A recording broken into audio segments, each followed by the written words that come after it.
Bona tarda. Bona tarda, president. Començarem la presentació d'aquest llibre d'una manera absolutament convencional. En la primera part no caldrà que ens hi entretinguem gaire, perquè la primera part consisteix a parlar precisament de qui és l'autor. L'autor el coneixeu prou. És en Joaquim Torra, 131 president de la Generalitat de Catalunya, i té un currículum, a més, llarguíssim, però no com a polític, sinó com a professional, com a home de lletres, com a home que va estudiar dret, que ha treballat a l'empresa privada, que ha treballat en l'edició de llibres, que ha escrit llibres, que ha tingut premis literaris, que ha publicat llibres dels altres, que ha militat en les organitzacions, podríem dir, solidàries, que el seu currículum no l'ha fet a l'interior de cap formació política. Per tant, és un president singular i un president, a més, especial per nosaltres, perquè no ha acabat el seu mandat quan li tocava, sinó que ha estat destituït per un tribunal de justícia o d'injustícia. L'obra, Les hores greus, dietari de canonges, ja ho diu el subtítol, és un dietari. Un dietari és un gènere literari específic. Un dietari consisteix, és un tipus d'escrit que consisteix a escriure diàriament una persona. Normalment fan dietaris les persones que tenen una significació especial, escriptors, polítics, gent que tenen alguna cosa a dir respecte del món i de les circumstàncies especials que en un moment determinat els ha tocat viure. Per tant, trobarem en aquest dietari una visió del món, reflexions personals. Normalment els dietaris solen tenir valor literari. En una persona que és ja d'entrada escriptora, que és escriptor, i que, a més, quan llegireu el llibre o si l'heu llegit, veieu la quantitat de referents, no només al món, sinó al pensament, a les lletres, al moment polític, etc., que hi ha, veureu que el valor literari hi és des de la primera lletra. Trobareu en aquest dietari, i entrem directament en matèria, perquè no es tracta que parli jo, sinó que parli l'autor del llibre. Hi trobareu una gran fluïdesa de llenguatge, hi trobareu també una proximitat de la veu narrativa, de la persona que parla, proximitat en les coses que ens explica, però també en la manera d'explicar-les. Bellesa, senzillesa de llenguatge, això que és tan difícil d'aconseguir. Diu, és que sembla que no faci res. Doncs això és el més complicat d'aconseguir. Presència de la literatura, presència de l'art, presència de la filosofia. Interès per les circumstàncies, ja he dit que han envoltat l'autor, pel fet de ser qui és i que ha viscut un moment únic i d'una manera ben especial, i perquè ens parla d'un període crític per tots nosaltres, però especialment per la Generalitat també, pel govern, pel president, pel país. El dietari comença el 14 de març de l'any passat i s'acaba el 30 d'abril. Fa esgarrifar una mica a mesura que el llegeixes, que encara no fa un any d'algunes de les entrades de dietari. El 30 d'abril encara no hi hem arribat, justament som el dia 22. He estat temptada fins i tot de llegir un fragment del dia 22, diu això passava fa un any. Dius, i tot això ja ha passat. No, hi ha un munt de coses que encara hi som, i d'això si de cas ja en parlarem. Per tant, comença el 14 de març. I el 14 de març què passa? El 14 de març comença el confinament.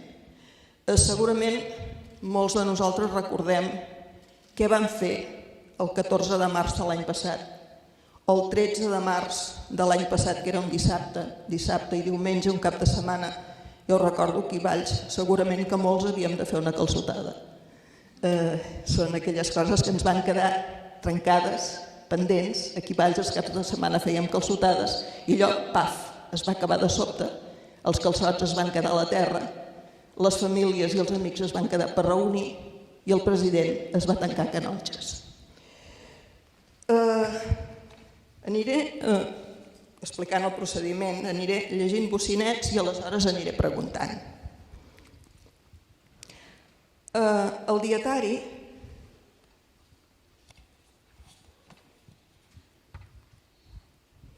del diumenge 15 de març, el primer dia, comença de la mateixa manera que començarà l'escrit de tots i cadascun dels dies. M'ha fet pensar, a veure, salvant les distàncies, amb el calaix de sastre del Baró de Maldà, que durant 50 anys va escriure una crònica diària i sempre la començava de la mateixa manera. Començava amb el sant del dia, si fa fred, si fa calor, quin temps fa i aleshores en quin lloc és, i si és fora de Barcelona, la descripció de la vila. La manera de començar aquestes cròniques diàries cada dia és la mateixa. Diumenge 15 de març. Els casos de coronavirus a Catalunya són 903 positius i 12 persones mortes. A Espanya els positius arriben a 11.178 amb 288 morts. Clar, això esgarrifa una mica, no? Quan vau pensar que aquest confinament que tots vam començar a partir d'aquell cap de setmana l'havíeu de fer a Canonges? I per què? És a dir, us podíeu haver confinat a casa, però us vau confinar a la casa dels Canonges, al Palau de la Generalitat. Sí, molt bona tarda primer a tothom. Moltíssimes gràcies per venir un cop més. Per mi és un plaer sempre venir aquí a la capital de l'Alcamp, a Valls, que he vingut molt sovint, no només perquè m'encanten els calçots, sinó perquè sóc un admirador, ho sabeu, de les coses castelleres del país, de la cultura. Vaig estar aquí també en el centenari de la commemoració, de la inauguració de la biblioteca, aquest edifici magnífic, espectacular que teniu aquí.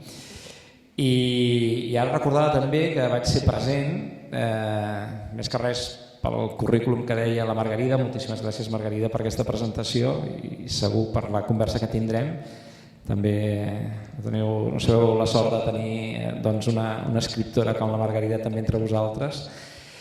I recordo que vaig ser aquí el 2015, al costat de la Muriel Casals, ella com a presidenta d'Òmnium i jo com a vicepresident, perquè aquí es feia l'assemblea de l'AMI, de l'Assemblea de Municipis Independentistes, que aleshores va escollir com a president un tal Carles Puigdemont i que mesos després, com sabeu, acabaria esdevenint el president de la Generalitat. A mi em va passar una cosa semblant, en el sentit que tampoc no estava previst que apareixés en la pel·lícula, però, en fi, tindrem ocasió de parlar-ne. Aquella setmana, que ara recordava la Margarida, del 15 de març, o del 14 de març, és la setmana on s'accelera tot, s'accelera unes velocitats increïbles, on jo mai m'hauria imaginat dictar resolucions tancant els ciutadans de la Conca d'Òdena, que ho fem el dimecres, enviant tots els alumnes a casa, que ho decretem el dijous perquè el divendres ja sigui l'últim dia, tots els alumnes del país a casa. Imagineu-vos això per algú que té la màxima responsabilitat del país, però que mai es podria haver imaginat que entràvem en aquesta dimensió. I com que jo tinc aleshores ja uns informes d'uns experts mèdics que ens diuen que la situació és gravíssima, que allò que fins aleshores pensàvem, que us en recordeu, que semblava que teníem la traçabilitat de tots els casos que es anaven presentant, que ho teníem controlat, a mi ja m'arriben informes aquella setmana de que no és així i que per tant estem a punt d'enfrontar-nos a una autèntica catàstrofe. Aleshores, i encara no havia estat diagnosticat positiu, és quan amb el meu equip decidim que ens portarem tota la gestió del que pugui passar confinats, autoconfinats al Palau de la Generalitat. També he de dir que hi havia un tema personal, que és que la meva dona és una persona de risc i per tant jo no volia que de cap de les maneres pogués passar res i per això decidim ja el diumenge anar a dormir a Canonges amb la idea que ens instal·lem allà tot un grup de persones. Però com que va resultar que gent del nostre entorn havia ja donat positiu, aquell vespre, abans d'anar a dormir, ens fem la prova al PCR i l'endemà resulta que de tots els companys l'únic que surt positiu sóc jo. I clar, em veig amb l'obligació de treure tothom de la casa dels Canonges i ja en el Palau de la Generalitat ja no hi treballava ningú i per tant em quedo sol a la casa dels Canonges amb un àngel de la guarda que dic jo, que és una mica la persona encarregada de la casa, que venia per entrar-me als dinars i als sopars, però és aquells moments que recordeu que fèiem, i ara també, aquestes quarantenes tan absolutament estrictes, o almenys jo m'ho vaig autoimposar, i per tant aquest llibre recull les vivències d'un president confinat, sol, d'una Generalitat confinada, perquè amb el decret d'alarma s'havien confinat o se'ns havien usurpat les competències de salut, les competències d'interior i les competències de mobilitat. Imagineu-vos fer front a una tragèdia com aquestes, teòricament sense aquestes competències tan importants, tan rellevants per la malaltia que es tractava. I tot això és el que jo vaig pensar que, bé, primer, perquè sempre he estat un gran lector de memòries i de dietaris, etc. I segon, perquè crec que també el meu deure de testimoniatge i de rendir comptes a la ciutadania davant d'una situació que jo preveia excepcional, valia la pena anar apuntant tot el que em passava, i tot era tot era les decisions polítiques que preníem, però també els meus sentiments, les meves emocions, les meves lectures, amb qui parlava, etc. I finalment amb Jaume Cirana, l'editor, vam decidir publicar-les i publicar-les ara amb la voluntat de que, bé, estan encara immersos en l'epidèmia, jo penso que hi ha unes quantes lliçons que es poden extreure d'aquest llibre, del que hem après, i per tant jo volia compartir-ho amb tota la ciutadania, que ho tinguéssim molt present. De fet, un dietari és alguna cosa més precisa i segurament més útil un cop el llegim que no pas unes memòries, és a dir, que el fet de decidir començar a escriure i escriure cada dia, i encara que sigui a última hora del dia i cansat i uns quants dies malalt, en la frescor dels fets acabats de passar i amb les reflexions calentes al cap, té una dimensió molt diferent com a testimoni que no pas deixar-se portar al cap del temps per unes memòries que són més vagues, que són més imprecises i que fins i tot poden donar més pas a la imaginació i allò que hauries volgut que passés però que no ha passat. Per tant, la precisió del dietari és una eina que va ser un bon pensament des de bon començament. Vull fer notar una cosa, i és que abans que comenci el dietari hi ha una mena de pròleg on ens parla del món d'ahir, és a dir, un pròleg que fa balanç del moment polític. Acabàveu de dir que la legislatura estava esgotada, que estàvem en una crisi política tremenda i de sobte la Covid. I aleshores, l'ahir anterior a l'11 de març, doncs no ho sé, és com si hi hagués un abans i un després del moment que ens confinen, del moment que ens confinem. I en aquest sentit vull llegir això de no tenir taula, de debò. No, però farem gimnàstica. A la pàgina 47. Ai, no. Sí, a la pàgina 47 s'explica el títol d'aquest pròleg i del món d'ahir, tot i que estem ja ficats en el dietari. Diu, ahir a TV3 vaig dir, el món d'ahir és el món del dia abans que arribés el coronavirus. Un punt melodramàtic, però esbaic, m'ho perdonarà, que va escriure precisament el món d'ahir. No estem parlant només del coronavirus, o sí? És a dir, aquest món d'ahir, res no tornarà a ser igual. Què és el que s'ha trencat? Jo vaig viure aquells dies, no sé vostès, però amb la certesa de que s'havia acabat alguna cosa, de que no era impossible que tornéssim a viure com havíem viscut, perquè la societat havia fet fallida, però no havíem estat capaços de preparar-nos per una tragèdia com aquesta, i perquè si volíem aprendre alguna cosa, i aquesta en el fons és la gran lliçó o el gran debat que jo penso que la societat catalana hauria de tenir, és realment és així, aquest cop ho aprendrem, o és que aquesta tragèdia ens limitarem a posar-la en un parèntesi i a dir sí, mira, va ser una tragèdia, va morir molta gent, però tornem a la vida com la teníem abans, no? I això per mi seria terrible, perquè ara veig alguns comentaris que van en aquesta línia i a mi m'horroritzen, perquè penso no, és que aquella manera de viure, aquella societat tal com la teníem contemplada, va fer fallida. I penso que això ens porta a unes reflexions on el medi ambient, on com cuidem a la gent que ens cuida a nosaltres, siguin metges o infermeres, siguin mestres, siguin bombers, és a dir, tota aquesta cadena que hem descobert, no?, de les persones essencials perquè nosaltres senzillament puguem continuar endavant, realment les tractem amb el respecte, no només amb el respecte, sinó amb el valor, per dir-ho així, social que representen, ara que ens hem adonat que són tan importants, doncs, per exemple, les persones que treuen la brossa dels hospitals i que permeten que l'hospital funcioni, no? Tota aquesta cadena de relacions humanes, tal com la teníem en el món d'ahir, gosarem seguir vivint com abans? Tot això, sincerament, jo en aquells moments ho vaig veure així. És més, en un dels passatges del llibre jo intentava els diumenges, quan apareixia a casa vostra, després d'aquelles reunions de les pantalletes que dic jo... En parlarem d'això de les pantalletes.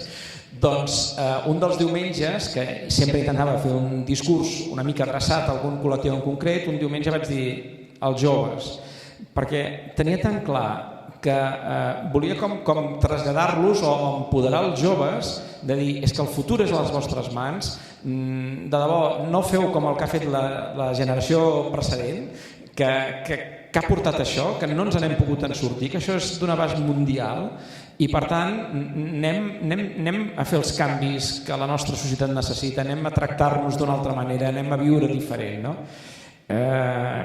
I penso que és molt bo aquesta pregunta perquè és la gran reflexió. Jo penso que sí, que es trenquen moltes coses, no només és la Covid, es trenca molt. A partir del començament del dietari s'obre una secció del llibre que es diu Sol a Palau. És el confinament, tots ens pensàvem que això duraria 15 dies i després es va allargar moltíssim, es va fer molt llarg. I a més ens pensàvem que després d'aquests 15 dies ja s'hauria acabat tot, no? I estem aprenent que ha passat un any i d'alguna manera encara hi som en algunes de les coses.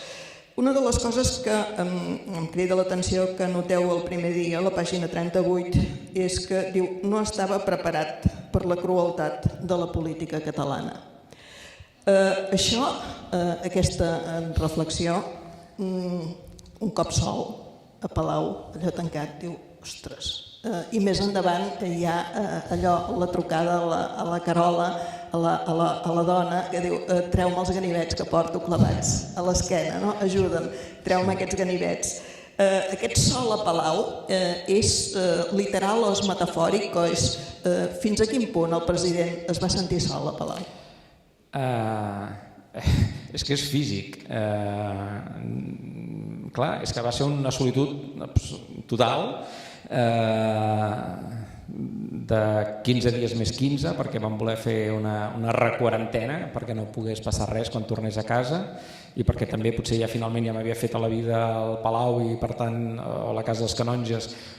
Parèntesi, per la gent, per situar-vos un moment, el Palau de la Generalitat és el despatx del president i diguem de l'oficina de presidència i és on treballa molta gent. Després, si us recordeu, hi ha un pont en el carrer del Bisbe que uneix justament la Casa dels Canonges amb el Palau de la Generalitat. Aquell pont que els nostres turistes fotografien encantats pensant que és una obra medieval és del 1920 i molts, que és un engany que els hi colem als turistes que visiten a Barcelona bastant important. I després entres a la Casa dels Canonges, que és la residència privada del president. I això senzillament és així perquè quan Catalunya passa a tenir un president, que és en la República, amb el president Macià, clar, no sabíem ben bé què fer-ne del president Macià. Tenim un president de Catalunya, no el posem, aquest home. I primer el van posar al Ritz, que no està malament, que va estar uns mesos al Ritz, fins que van arreglar la Casa dels Canonges perquè hi pogués viure amb la seva família. El president Macià no només hi viu, sinó que hi mor, com sabeu, el Nadal del 33, i després el president Companys també hi viu, i després ja no hi torna a viure. Clar, el president Irla, després de l'assassinat del president Companys, sabeu que morirà a l'exili, i el president Tarradellas, quan torna de l'exili, sí que hi viu, però és l'últim. Ja el president Pujol i els altres presidents ja no hi han viscut. Però hi ha una planta baixa, o una primera planta, perdó, uns espais com d'oficines i de treball i un menjador de diari, una segona planta on hi ha uns dormitoris i la tercera planta on hi ha, diguem, el restaurant amb una taula més gran per si t'has de reunir més gent, etc. Bé, tot aquest espai, més la Palau de la Generalitat, per mi sol.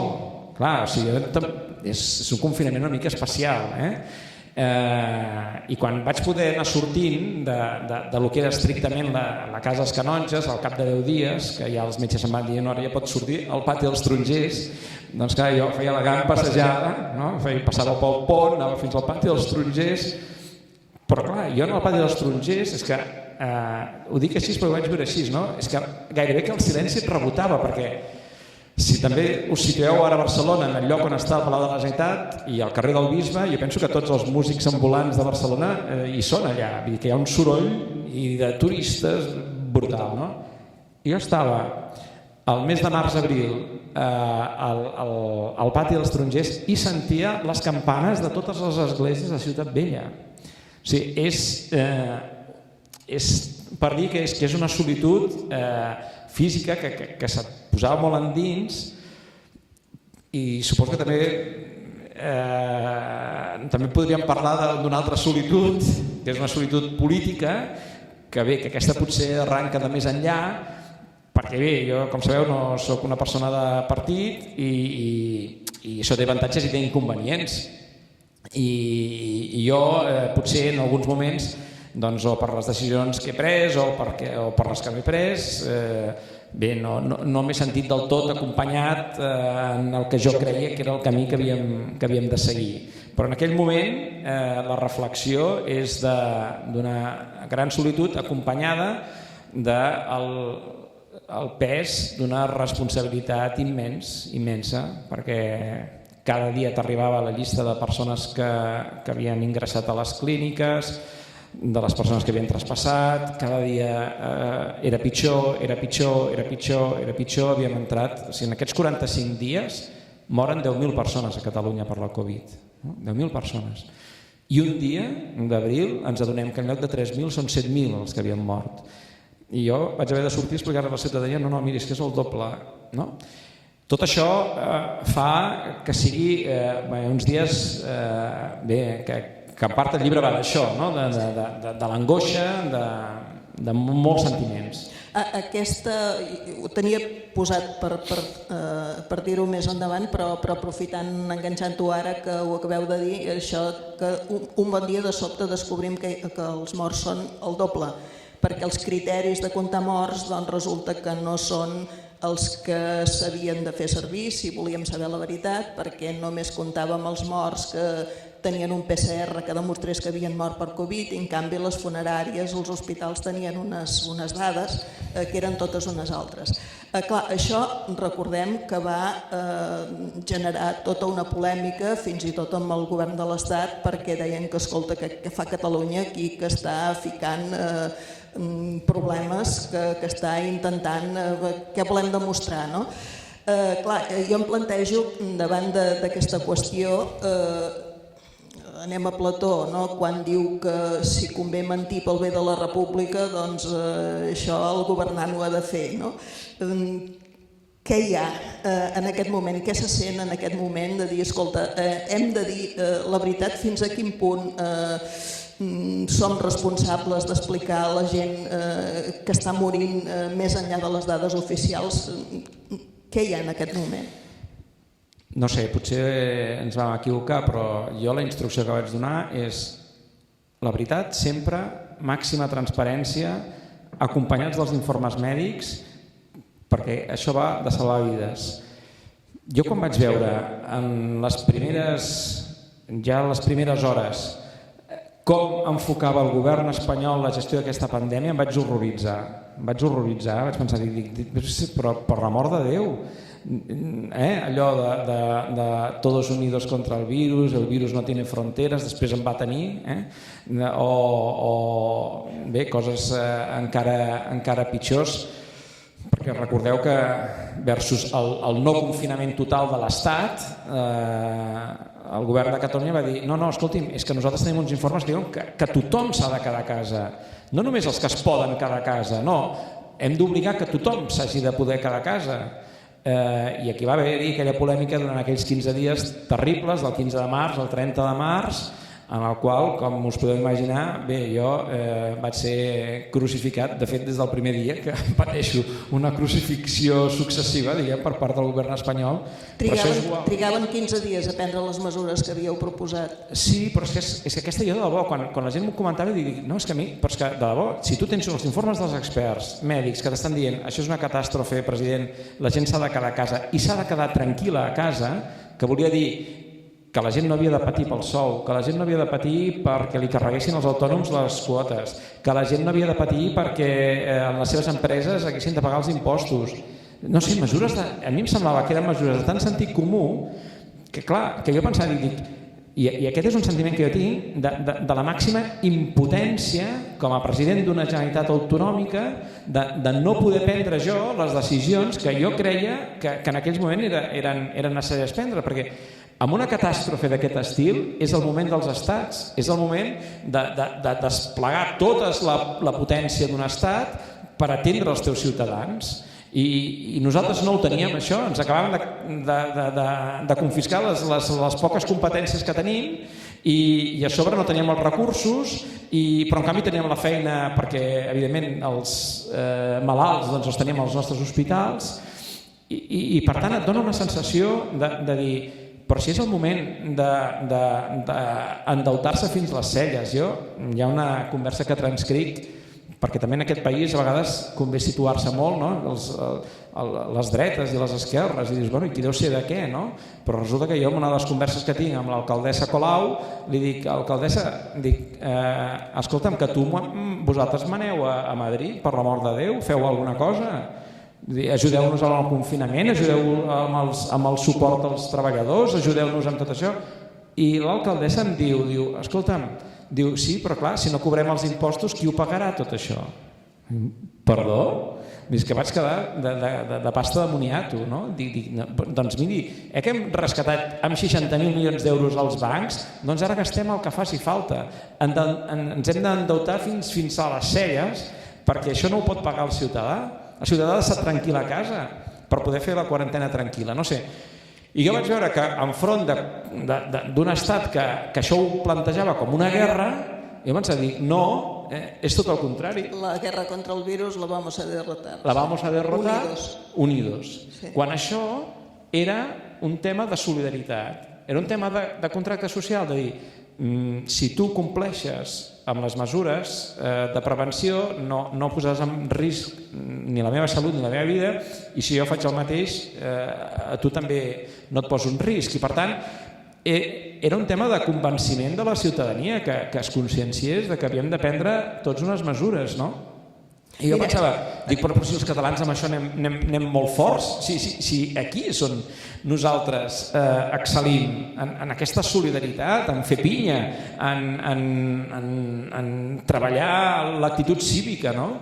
I nosaltres vam decidir que anàvem a fer tot el contrari del govern espanyol i anàvem a recomanar a la gent que s'autoconfinés, que fos responsable, que Sí, això ho trobem al dietari ja amb data de 16 de març. D'una banda, aquest comunicat clar de la circumstància personal. Bon dia, vull explicar-vos que en havent presentat alguns dels símptomes previstos m'he fet el test de la Covid-19 que ha donat positiu de la malaltia. I comença, el president està malalt. I d'altra banda, el mateix dia, un comunicat en què diu el gran error és no moure'ns, anem massa dies tard, però mirem endavant, calia tancar la frontera i tot seguit. Cal un pla de xoc econòmic urgent per part del govern espanyol, és això que heu dit. Si es van dedicar 60.000 milions a salvar la banca, ara es tracta de salvar empreses, treballadors i autònoms. Però encara som aquí. És que encara som aquí. És que el desesperant és això, no? Clar, jo que d'haver estat un dels presidents que més s'ha passejat amb el president espanyol de torn, bueno, no, amb el senyor Pedro Sánchez, us recordareu, allà pels jardins de la Moncloa, malaguanyada ratafia, per cert, que es va quedar allà, que a vegades hi penses, dius, què se deu haver fet aquella ratafia? O després com va venir a Pedralbes, també amb el joc aquell de les poncèties que es bellugaven, perquè és que és unes coses... vermelles i grogues. Unes coses de debò, total. Clar, i després, doncs clar, me'l trobava que jo, clar, la primera reunió de presidentes, que era allò, 17 pantalletes més una pantalleta grossa, que és la que mana, que és la del govern espanyol, bé, jo vaig quedar garrativat i dic, ostres, però això no són les mesures que hem de prendre, perquè hem d'anar superràpid, hem de fer-ho tot alhora i fer-ho bé, i fer-ho sense burocràcia i fer-ho ràpid, perquè això hi ha una onada aquí que podrà amb nosaltres, no? Durant tots aquells 15 dies, del 15 de març al 30, li envio un missatge diari al Pedro Sánchez, un WhatsApp, per dir-li, dic, escolti'm, fins i tot arribo a la humiliació d'un president de Catalunya de dir-li, si és perquè ho diu el president de Catalunya que vostè no vol fer el confinament total, escolti'm, doncs miri, jo dic que em vaig equivocar i que és vostè el que ho proposa, perquè clar, només falta que com a president de Catalunya diguis una cosa perquè el president espanyol et digui la contrària, sabeu com va això? I fins i tot això vaig arribar i no va haver-hi manera. Jo em pensava que de debò, és que ho veia com una paret i no podia saltar-la i això sí que et crea una sensació, i per això quan ara hi ha aquest debat una altra vegada sobre no, ara no toca això de la independència, ens hem de dedicar a la gestió perquè tal i qual, dic, perdoni, dic, i si no som independents, com ens en sortirem per una altra crisi com aquesta?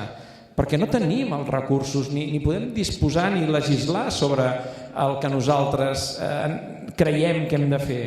I per tant, aquesta sensació d'impotència, que de fet tinc des de l'endemà de ser president, perquè a mi m'han vingut tots els col·lectius del país, us podeu imaginar, amb propostes i reclamacions absolutament raonables, i jo els he de dir, doncs miri, doncs no podem perquè no tenim els diners. Clar, és que volem ser independents per tenir els recursos. Clar, o sigui, volem ser independents per poder atendre millor la ciutadania. És que com que ho veiem així, no? I justament per atendre millor escolti'm, quan hi ha una catàstrofe i una tragèdia com aquesta, és que jo estic segur que independents ho haguéssim gestionat totalment diferent a l'Alemanya.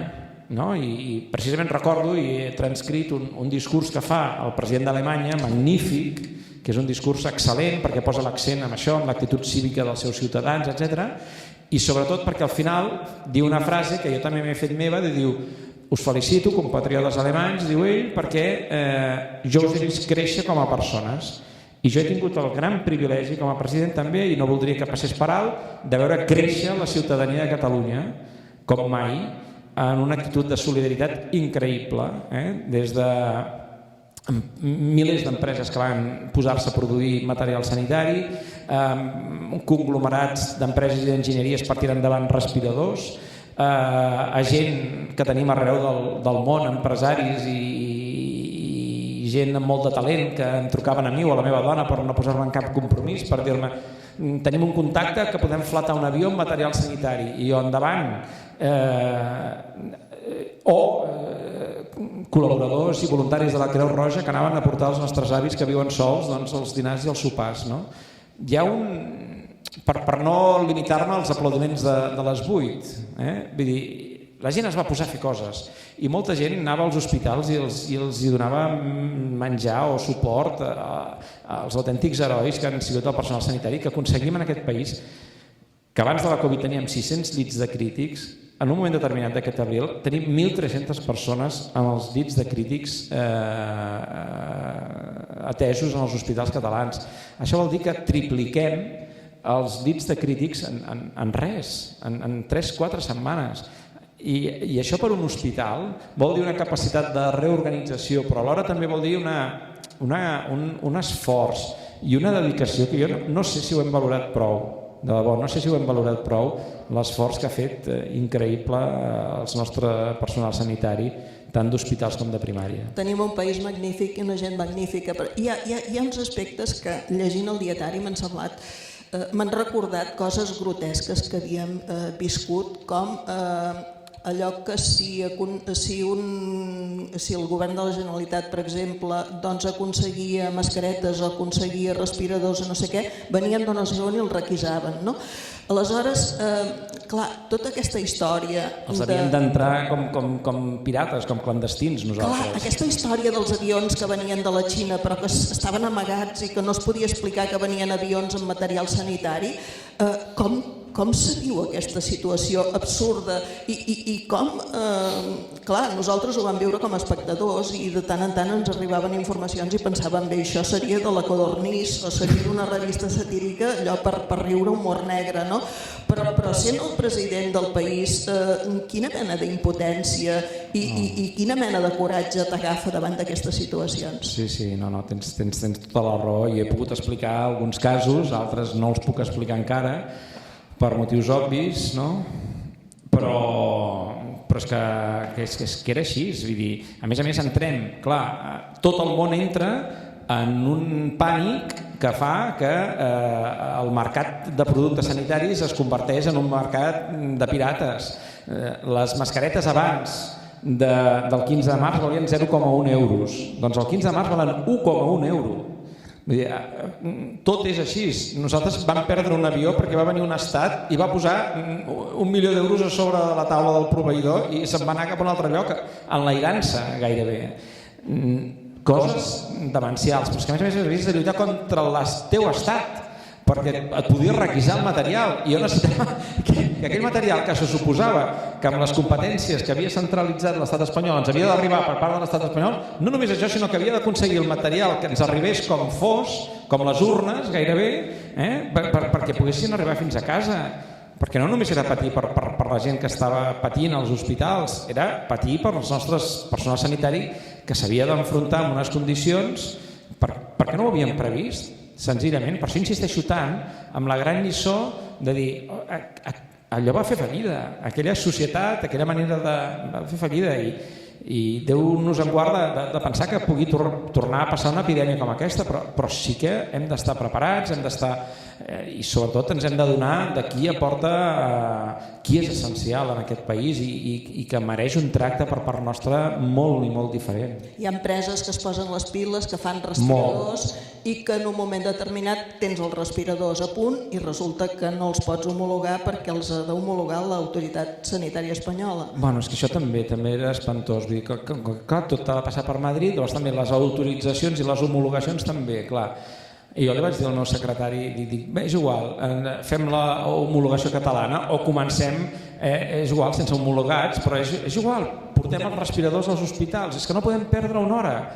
I aquí també he de dir que i per fer autocrítica, també m'enfilava per les parets amb la nostra burocràcia, amb la burocràcia del govern de la Generalitat i de l'aparell de la Generalitat, perquè estàvem en una situació de catàstrofe i no podia ser que les coses s'haguessin de tractar igual que com abans. No, escolti'm, no pot ser. És igual, aquell inspector, aquell validador d'aquella despesa, interventor, no em podia tardar a mi un dia, no, havia de ser ja, no? I en aquest sentit penso que també hem de simplificar, fer molt més àgil el que segur també vosaltres patiu d'una administració que se'ns ha fet molt feixuga i molt grossa i que jo no sé, però jo com a editor va arribar un moment en què ja no vaig demanar ni els ajuts a les biblioteques. És igual, he d'omplir tants papers que miri, és igual, em quedo sense els ajuts. No? Doncs penso que el ciutadà a vegades té aquesta sensació també d'una administració feixuga i carregosa. Doncs escolti, no pot ser. No pot ser, això també ha de canviar. Sí, sobretot que no mesures immediates, no aquella resposta que necessites. És que calia ser superexecutiu. També depèn molt, una crisi com aquesta et situa davant per part de les persones, veus les persones que s'arremanguen i tiren, veus les persones que queden paralitzades, no saben què fer, veus les persones que xiulen, veus una mica tot l'univers de la condició humana, no? En aquell moment. Una cosa que ens agrada d'aquest dietari és veure que al president li passa una mica com a nosaltres també. Abans heu parlat d'aquest silenci que se sentia des del confinament, d'aquestes campanes i d'aquest... Nosaltres aquí, per exemple, sentíem cantar uns ocells que feia molt de temps que no sabíem que existien i clar, i ni un sol cotxe per enlloc, aquesta mena de quietud que et posava la pell de gallina, no? I a més, aquest isolament, aquesta solitud, els avis no poder veure els nets, perquè durant un temps es va dir que els nets era la cosa més terrible que hi havia pels avis, no? Després hem anat descobrint que el més terrible és no poder-los veure, però, en fi, hi ha un fragment que vull llegir, que és dels primers dies, imagina't. Amb més calma, ja li havia pensat abans de fer-ho públic, em connecto per videoconferència amb la Carola, l'Helena i la Carola filla. Les enyoro. M'agradaria dir-los tot el que moltes vegades no he estat o no he gosat de dir, que me les estimo amb bogeria.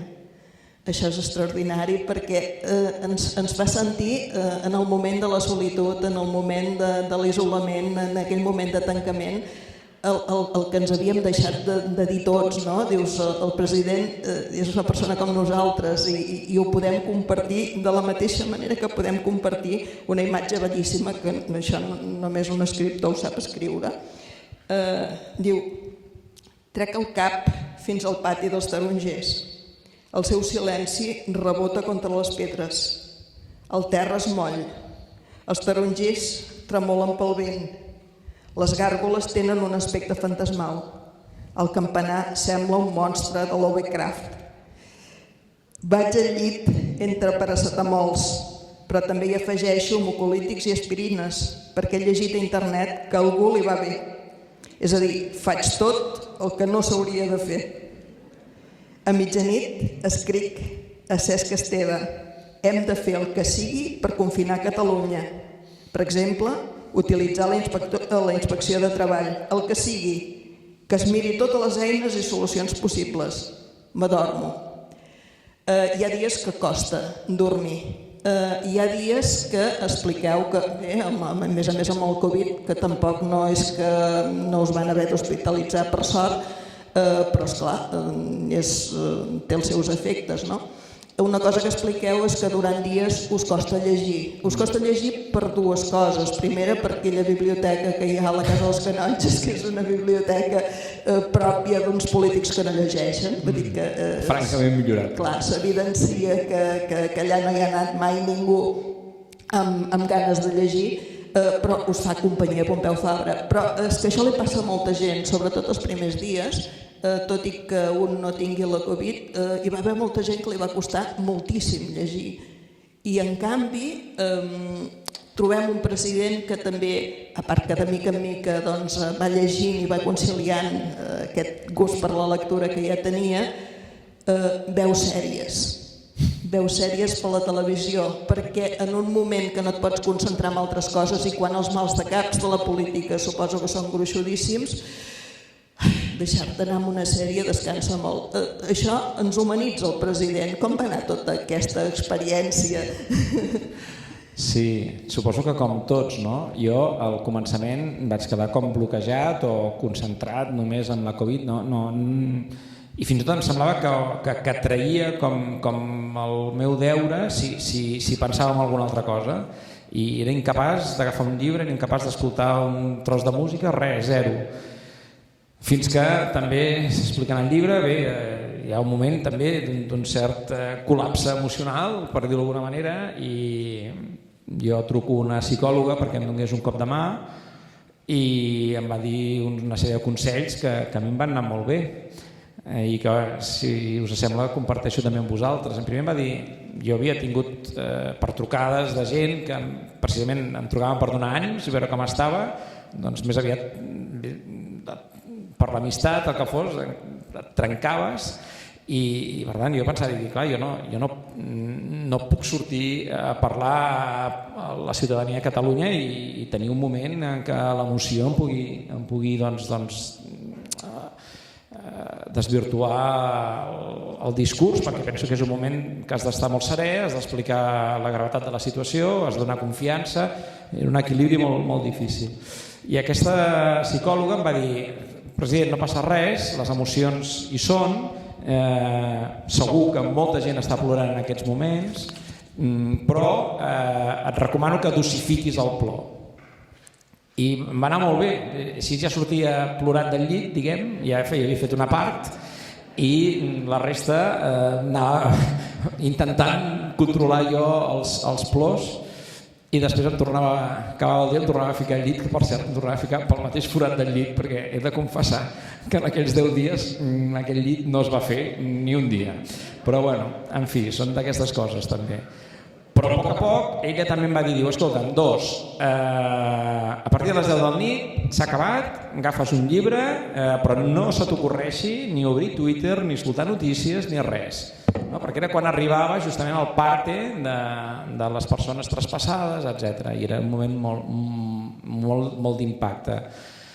I tercera, gran consell, diu, dina i sopa amb la teva família, que més o menys ja ho havia fet, però clar, des d'aquell dia va ser rigorós. Llavors em posava l'iPad davant del meu plat i dinava i sopava amb la Carol i les filles, o amb el meu fill que tinc per allà, i amb la meva mare o amb els meus amics. I clar, els que teniu fills adolescents m'entendreu molt bé de que clar, arriba un moment a casa que et trobes pel passillo, diguem, no? Amb els teus fills, però ben bé no saps si vivim junts o no, perquè tothom fa la seva vida. I clar, jo resulta que els tenia a dinar i sopar, dinar i sopar, dinar i sopar. Vull dir que és possible, i potser també us ha passat a vosaltres, que jo m'he negat sempre a parlar en positiu de la Covid, però que també tinguem tots una experiència, quan ho puguem anar destriant, l'horror d'altres vivències, potser hem tingut una conversa amb els nostres fills o amb la nostra mare que mai no havíem gosat tenir, de profunditat, d'expressar-nos uns sentiments que potser estaven, no sé, perquè els catalans som una mica secs i no ens costa expressar-nos, o almenys em dona aquesta impressió, almenys a casa. I no sé, potser van canviar moltes coses en aquell moment, no? El fet d'estar junts, i jo, bé, en aquest sentit, a mi em va anar molt bé. De fet, jo he de confessar també que amb els meus fills i amb la meva dona ha sigut realment un gran suport, ja des de la primera setmana, perquè, esclar, recordareu la primera setmana de ser jo president, entre els articles, els tuits, no sé què, no duraràs ni aquesta setmana, Quim. Però jo me'n recordo aquella primera setmana que arribava tan cansat i exhaust a casa que no tenia més temps, arribava, m'estirava al llit mirant cap al sostre i només se m'ocorria dir que fort. Després arribava la Carola, s'estirava al meu costat també mirant al sostre que fort, i acabaven venint les dues filles també, tots quatre estirats al llit mirant cap al sostre, tots que fort el que ens està passant, perquè clar, havia excedit de mi i estava afectant a la meva dona, estava afectant a la meva filla, era una cosa brutal, no? I jo d'alguna manera, bueno, doncs no és, ja m'enteneu i faig broma, no és que perdis els fills, però bueno, clar, es fan grans, tothom fa la seva vida, etc. I a mi la presidència tampoc és que me'l retorni, però sí que vam estar molt units ja des del començament, i això, mira, és una cosa també no volguda, que va passar. Però penso que en aquests dies segur que us adonareu que alguna cosa vam expressar-nos que potser mai havíem expressat a la nostra parella o als nostres fills o a la nostra mare o a un amic, i això també té un valor. Hi ha un fragment que us llegiré, que és del 15 d'abril, després aniré al 14, que hi ha una cosa al 14 que vull remarcar. Surto de Palau, arribo a casa, sopem, riem, mirem un nou capítol d'Un ortodox, alguns de nosaltres també la vam veure. L'actriu que interpreta el paper principal fa una autèntica creació. A última hora m'arriben els informes dels plans. També la nota de premsa sobre les defuncions que sortirà demà. Catalunya dobla el nombre. D'un dia per l'altre hem de dir a la ciutadania que en lloc de 3.855 són 7.097 les persones traspassades per la Covid. És allò que hem parlat abans. Segons declaració que fan les funeràries, 3.855 traspassats a hospitals, 1.810 morts a residències, 62 a centres sanitaris, 456 morts als domicilis. Tots aquests noms, totes aquestes xifres és que estan apuntades aquí i no se n'ha d'oblidar cap, com es diuen en altres indrets. Els casos restants són morts a hospitals o casos no classificables per manca d'informació. M'esborrono de pensar-ho. La Carola m'ho veu a la cara i em pregunta què passa. Li explico. Abans no tenia ningú al meu costat per compartir un drama com aquest. M'abraça i m'anima. No et preocupis, has fet tot el que has pogut. Però jo em desfaig en plors altra vegada pensant en tantes morts, tant de dolor. És espantosa la dimensió de la tragèdia i pensant tot el que vindrà. Tenim quasi un 20% de residents contagiats. Fa fredat. No tinc esma de llegir res. Tanquem els llums. Però no m'adormo. El cor sembla que m'hagi de rebentar. Quina tragèdia per tantes famílies. Quina tragèdia. Sí, jo aquell dia especialment no vaig aconseguir dormir perquè jo havia d'explicar-vos que doblava el número de morts. I clar, era un moment... Això vam detectar-ho en el confinament d'Òdena quan resultava que les xifres que donàvem oficials no coincidien amb les xifres que constaven en les funeràries d'Igualada. I vam començar a veure que oficialment s'estaven donant unes xifres que no reflectien tot. I vam poder-ho corregir aleshores i vam poder-ho explicar. Jo vaig... Clar, hi havia aquell moment de dir què fem, ho expliquem o no ho expliquem? Vam dir, no, és que la gent ha de saber tot perquè hem d'estar... No sé, la ciutadania catalana és prou madura, és que no li pots enganyar. Estem en una situació gravíssima i per tant tothom no només és el meu deure, té el dret de conèixer quina és la situació. I jo no sabia com la gent reaccionaria, però em sembla que majoritàriament la gent va entendre que era un exercici també de transparència i de veritat. I això també tu ho deies, dius, és que Espanya no sabrà mai la dimensió autèntica de la tragèdia, perquè continuen les seves xifres. Per això hi ha hagut aquest embolic sempre de xifres, perquè només donen les xifres dels traspassats en PCR positiva i per tant s'obliden de gairebé la meitat. Però jo, bé, vam seguir sempre aquest criteri, crec que és el bon criteri, crec que és això. En aquest sentit, i tornant a les pantalles, qui més qui menys ha fet teletreball o ha fet clubs de lectura digitals o hem vist la família a través de les pantalles dels mòbils, dels whatsapps i tot això. Del diumenge 26 d'abril hi ha una anotació que diu el president Sánchez, inasequible el desaliento, afirma que té dades molt positives. Per demostrar-nos-ho, ens explica que Rússia i Turquia van molt pitjor. Torna a pronunciar-se sobre el desconfinament en termes de gradualitat, asimetria, territorialitat, etc. La majoria de presidents volen o gestionar el desconfinament, Euskadi, Galícia, Cantàbria, Múrcia, o s'inclinen, ja no éreu el papus, llavors ja s'havia descobert que de tant en tant dèieu coses encertades, o s'inclinen per una desescalada adaptada a la seva realitat sanitària, que per molts no és la provincial, Castella-La Manxa, Aragó, etc. El Lehendakari avui demana més criteri i menys tuteles. Ho podria haver demanat el primer dia quan em va deixar sol.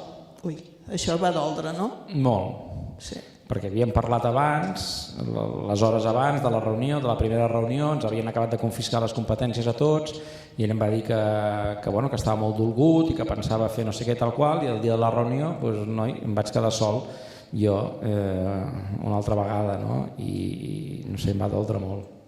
Començo la meva intervenció denunciant un cop més la farsa d'aquestes reunions. De nou, se'ns repeteix l'anunci que es va fer ahir. Som el eco de los sábados. Se'ns convida a participar, però totes les decisions ja estan preses. Se'ns parla de coordinació i consens, però tot funciona sota un mando único. Tot és imposició per després carregar la gestió i la responsabilitat als altres. La centralització d'aquesta crisi no ha funcionat. I és que les millors decisions són aquelles que es prenen com més a prop possible dels ciutadans i amb el màxim coneixement i adaptació a la realitat més propera. No es pot decidir a 600 quilòmetres de distància sense escoltar ni tenir en compte l'opinió de Catalunya, els seus professionals, els seus experts, el seu cos sanitari. Nosaltres sempre hem presentat les peticions avalades per experts i sempre hem tingut la mateixa resposta: cap. Els errors comesos per la centralització, subministraments, lentitud en la presa de decisions clau, manca d'iniciativa en temes fonamentals, com la renda de ciutadania i la suspensió d'impostos, no es poden tornar a produir. I hem passat un any. M'ha fet gràcia abans, també, Margarida, que deies que ja no era el papus, i aleshores, més o menys per aquests dies, s'havia produït unes declaracions que són de les declaracions que a mi més il·lusió m'han fet, i entendreu una mica la ironia, del vicepresident de Castella i Lleó, del partit de Ciutadans, que va dir que estoy horrorizado, pero tengo que confesar que lo que jamás pensaba que diría, que es que el que ha actuado con más sentido común es el president Torra. No? Clar, això de Ciutadans, després de jo haver aguantat durant 2 anys i mig la veueta aquella de la Inés Arrimadas aquí, doncs va ser com una petita compensació moral. Perquè clar, vosaltres escoltàveu la veueta aquella, doncs res, el telenotícies, ai senyor, 10 segons, però tenia allò enganxat allà hores i hores que la meva orella esquerra ha quedat ja feta pols, vull dir, mai més la recuperaré jo. És que és molt fort el que ha passat també amb aquest partit, amb Ciutadans, que és un partit construït només per anar a destruir la cohesió social, anar-nos enfrontant, i que ara ja es va demostrar les meves dots de mag, quan jo ja els hi vaig dir un any abans, de dir, escolti, vostès quedaran amb 5 o 6 diputats, i noi, pam, es va clavar. Sí. Va ser divertit aquelles, n'hem vingut algunes al Parlament. Jo pensava, com a president, ni idea de com anaven aquestes preguntes al president de la Generalitat i tal, i aquí hi ha una trampa que vull confessar-vos, que estem així parlant amb confiança. Dic, clar, els consellers, els grups parlamentaris els fan preguntes, però ja saben quina és la pregunta i per tant van allà superpreparats, tots els seus equips els han ajudat i fan unes superrespostes tal i qual. En canvi, el president de la Generalitat no sap què li preguntaran. Es tracta de si em cacen sense que jo tingui ni idea, no? Bàsicament és això. I clar, a veure, més o menys per com havia anat la setmana ja podies intuir què et preguntarien els grups. Alguns, de la CUP he de confessar que mai vaig encertar-la, però clar, Ciutadans, tots aquests tal i qual, però pensar, dic que això és només un exemple d'algú que es troba com a president sense massa pràctica, diguem. Sí. I sobre aquest tema és que és així, no? Vull dir, aquelles reunions eren desesperants, a part d'inútils. A més es volien vendre com una espècie d'això, no? Tot lo decidimos entre todos i tal, però si no decidíem res, però havia sortit el dia abans el Pedro Sánchez el dissabte i ens havia donat la llauna a tots i llavors ens la tornava a donar a nosaltres el diumenge, llavors ja estava una hora i tu tenies 5 minuts per poder explicar-li al president Sánchez tot el que creies que s'havia de fer, no? I això, jo sincerament, penso que que no ens ho mereixem. És un país que podríem estar-nos governant a nosaltres mateixos i que hem de passar per tot això i sincerament a mi no em sembla que sigui el millor pel país, no? I sobretot aquestes mesures, no? Com aquestes que ara comentaves, Margarida, hi havia el tema dels superàvits dels ajuntaments, hi havia el tema de la renda bàsica, hi havia el tema que no ho vam aconseguir-ho, el suport de quan els cònjuges s'havien de quedar a casa perquè el nano s'havia de quedar a casa i algú els havia de cuidar. Doncs tu has de procurar que la gent en una situació tan excepcional i tan crítica pugui estar tranquil.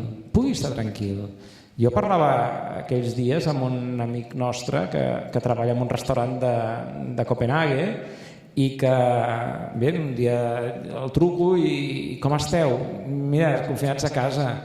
Dic, ostres, i què? I la feina? I diu, no, tranquil, vull dir, l'estat danès ens ingressa les 3/4 del sou directament al nostre número de compte corrent. Clar, com aquí, no? O a França, que els restaurants els ingressen les 3/4 de la seva facturació. I clar, jo i després el govern s'ha vist obligat a prendre decisions sabent que gairebé que tu la prenies i arruïnaves algú prenent aquella decisió perquè no podries compensar-lo, no? L'oci nocturn, per exemple. I això et crea una sensació d'impotència, però dius, però clar, jo he de seguir optant per prioritzar la vida i la salut de la gent, no puc.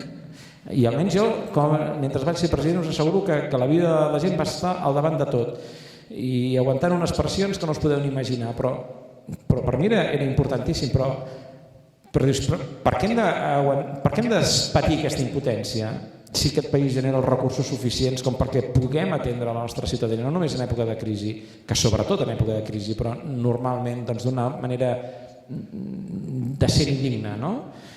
I penso que això també serveix una mica per explicar el nostre independentisme, no? Jo en un moment determinat també d'aquells de los virus no tienen fronteres i tots els dies són lunes i tot allò, que vaig sortir i vaig dir que escolta, a mi m'importen un rave les banderes i les fronteres, no sé, alguna cosa així vaig dir en aquells diumenges. I com per dir-los, escoltin, és que no ens portin aquí, en aquest terreny de la patriotarisme barat i de la propaganda política, no, aquí ens n'hem d'en sortir per tirar endavant un país que està passant un moment d'emergència, però això només ens en podem sortir si apliquem mesures de sentit comú. És que només era això, una mica de sentit comú i de fer-ho bé.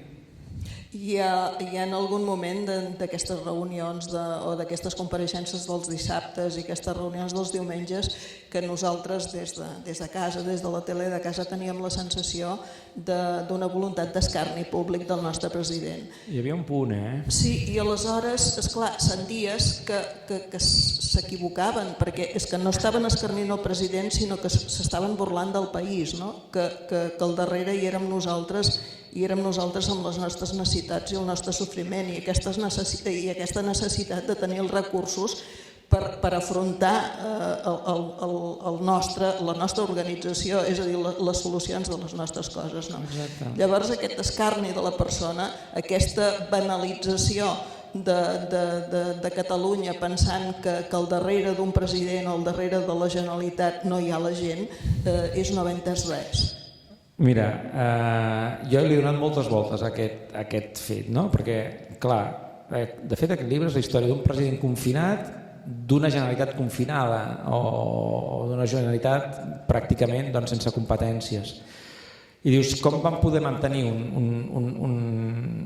una complicitat que jo, no sé, però em va donar la sensació durant aquells dies al Palau i a Canonges que més que mai potser tenia una connexió amb la gent molt especial, potser per aquesta màxima exposició pública que tothom, tots els polítics van tenir aleshores amb la seva ciutadania.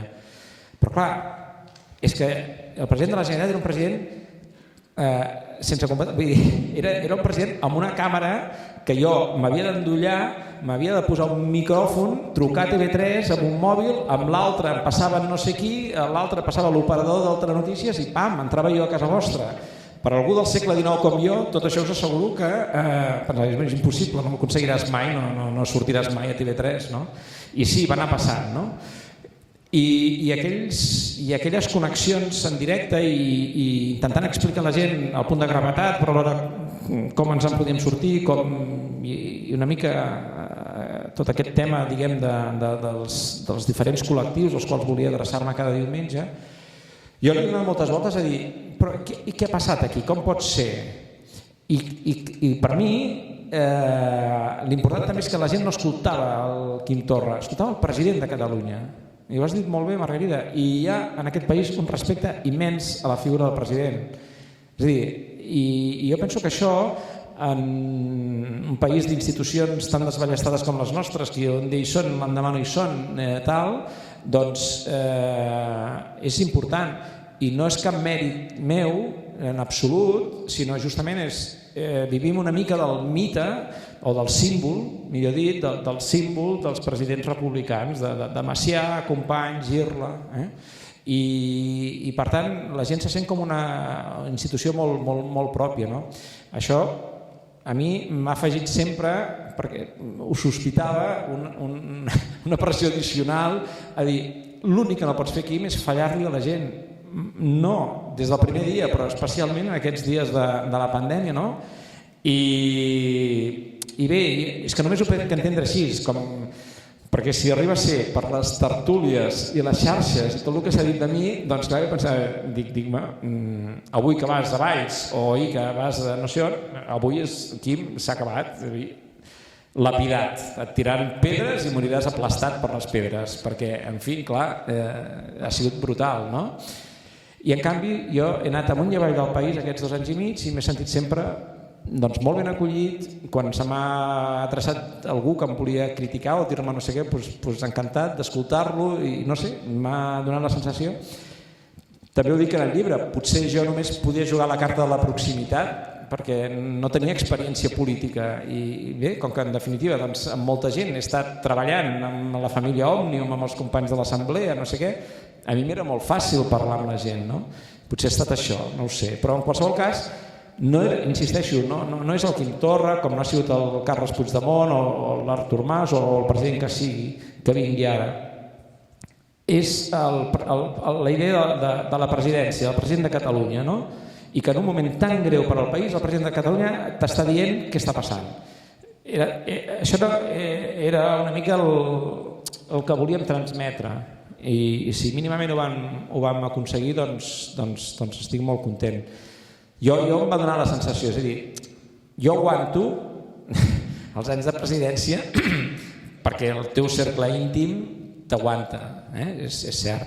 Però perquè també em donava la sensació que hi havia molta gent que també estava donant-te recolzament o criticant-te també, però amb una crítica constructiva, no aquest, bueno, en fi, ja heu vist que si l'alcaldessa Colau va sortir de Twitter perquè la criticàvem, bueno, jo hauria d'haver sortit com 3 milions de vegades, no?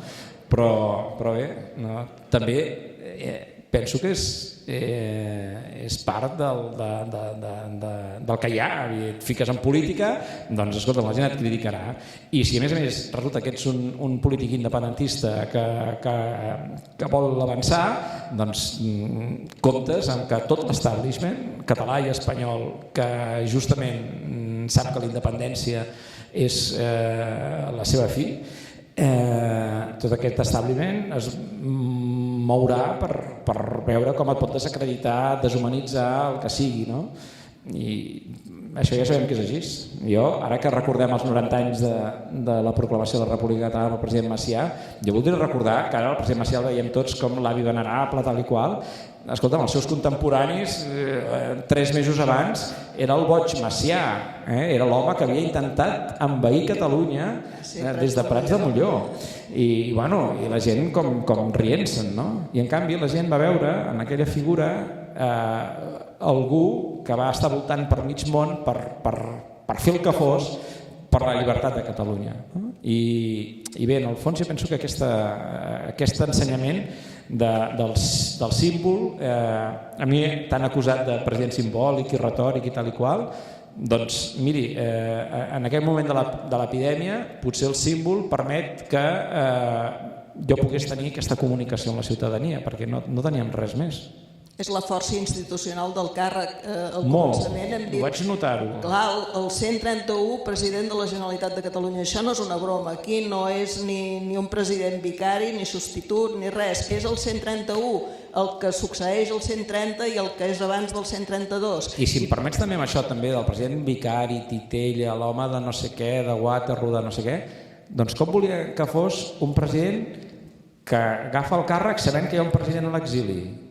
És que no és una situació normal, és que no podem normalitzar aquest fet de l'exili i de la repressió. No, ho sento, no estem en una situació normal i ens hi hem d'enfrontar i si acabem per oblidar-nos o acceptant o mira, tolerant que això sigui normal, doncs hòstia, hi ha una paraula que es diu dignitat i és el mínim que se'ns pot demanar.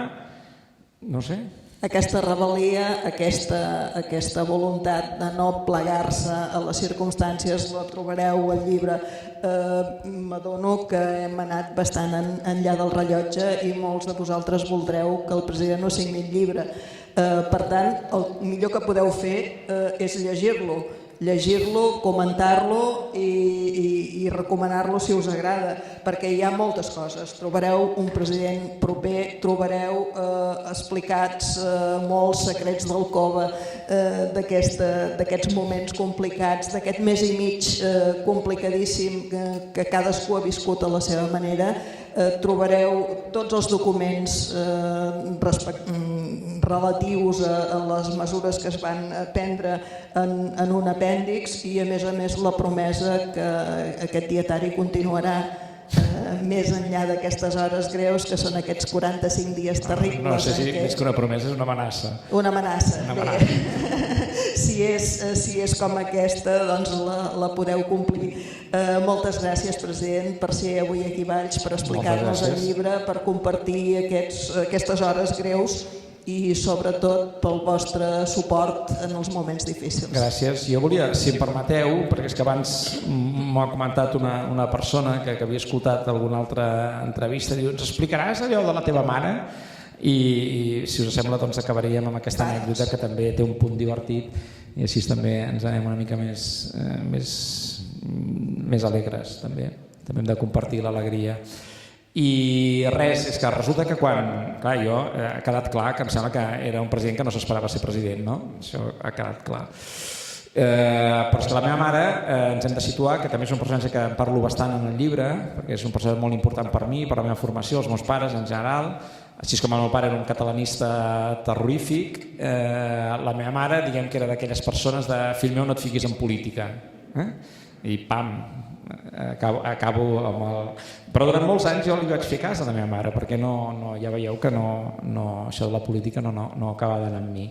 Però res, arriba un moment en què el president, després de totes aquelles investidures fallides i aquell desastre, doncs em truca i em diu vine a Berlín perquè has de ser tu. Gairebé no vaig tenir ni... Em sembla que li van donar 15 minuts, jo vaig tenir com uns segons per poder dir que sí i res, cap a Berlín. Però aleshores el president acabava de sortir de la presó d'Alemanya i es movia amb unes certes precaucions i per tant anava a un lloc que jo no podia saber on anava, no? I arribo a Berlín, em fiquen en un cotxe, donem les voltes, no sé, em va donar la sensació que donaven moltes voltes per arribar finalment al pis on estava el president Puigdemont. Ja era super tard, havíem de gravar un vídeo dient que ell proposava Quim Torra com a president de Catalunya, nervis, etc. I va i resulta que fem una primera gravació del vídeo i no es grava. Ja tothom nerviosíssim, aquí què passa, no sé què, ja tal, que hem de sortir, i de sobte se sent ding-dong a la porta. Dic, si no sap ningú que estem aquí reunits. Anem a obrir i apareix l'alcaldessa de Riudellots de la Selva amb un cistell ple de fuets i llangonisses pel president Puigdemont. Sí, un moment kafkià ja de la presidència abans de la presidència, no? Pam! I clar, vam haver d'atendre a l'alcaldessa, com s'ha d'atendre sempre l'alcaldessa, Per cert, alcaldessa, gràcies per haver vingut. I res, vam estar allà uns moments, ja va passant els minuts, ella se'n va anar, va endur el cistell, per cert, perquè després ens vam trobar a l'avió i vaig veure que el cistell se l'havia endut, havia deixat les llangonisses, però el cistell se l'enduia. I res, gravem, ja eren les 8:10, a punt de sortir l'emissió en directe, i jo dic, la mare. Dic, no has trucat a la mare, i la meva mare no es pot assabentar ara per TV3 en directe de que jo seré el candidat. Dic, no, has de trucar, valor, però has de trucar. Total, que sí, la truco i dic, mare, estàs asseguda, això ho explico en el llibre. Surt el llibre, sí. Sí, i ella em diu, sí, què passa? M'ha passat una cosa que no havia de passar, però ha passat, però mira, que res, que ara sortirà un vídeo que em proposaran de ser el president de Catalunya. Silenci. El mateix silenci que aquí. I al cap d'uns segons, i pensava, ja està, la meva mare li ha agafat alguna cosa, però no, va contestar i em diu, Quim, el teu pare estaria molt orgullós de tu, per nosaltres no et preocupis i tindràs sempre la teva família al teu costat.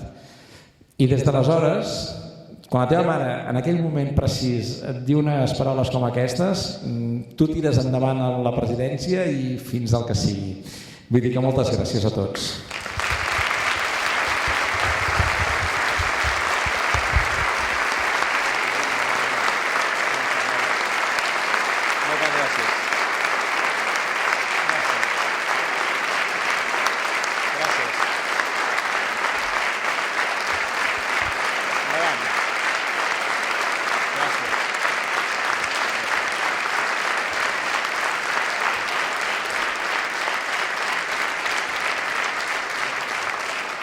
Bé, bona nit. Res, jo només en nom de l'Assemblea de Valls i l'Alt Camp només volia fer 3 agraïments. En primer lloc, evidentment, el president ens ha fet moltíssima il·lusió que vingués a Valls a presentar el seu llibre i encara ens ha fet més que volgués compartir les seves reflexions amb tota la gent de Valls. Per tant, moltíssimes gràcies. En segon lloc, la Margarida, perquè sempre que li demanem un cop de mà, sempre ens diu que sí. No podíem tenir millor anfitriona per aquest acte. I en darrer lloc, a tots vosaltres, per ser-hi avui, per ser-hi sempre que toca. Per tant, moltes gràcies a tots.